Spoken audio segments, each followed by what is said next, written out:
This is from CBSSports.com. One thing we learned in Week 5, each and every team, the Browns, the run defense was dreadful. Myles Garrett blamed misalignments, but the Browns missed a lot of tackles in the loss.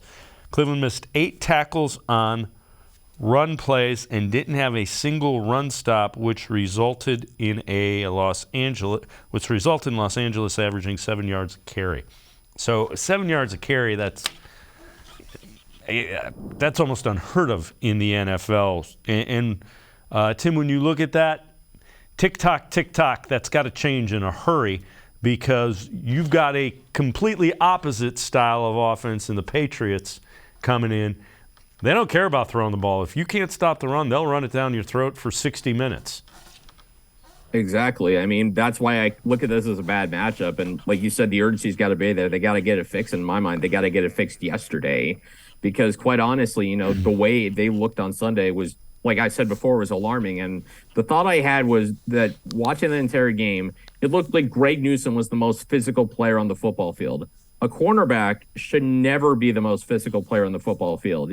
His job is supposed to be, cover up receivers. And I thought, Browns did a somewhat decent job in coverage. I mean, Justin Herbert had a touchdown pass, but it wasn't as easy for him as it was a year ago. So I think that may be the one positive that comes out of that game. But someone else has to be more physical than your cornerbacks. Your line has to be able to get off blocks. The defensive tackles need to be able to really be more physical. And that group has been maligned all season. None of those young players have really stepped their game up at all. And that's got to be the most disappointing thing when you look at this position, this defense, and why I think Andrew Berry kind of comes under some fire here as well, because his plan for how he's tried to build defensive tackle, I understand the reasoning for it, but it hasn't worked, and I think it needs to change, where I think he needs to have at least one guy in that defensive tackle group who's just a big guy who's going to plug up the middle of the defense, who's in there specifically just to stop the run, to take up 1 or 2 blockers and be hard to move in the middle of the defense, maybe like a nose tackle type,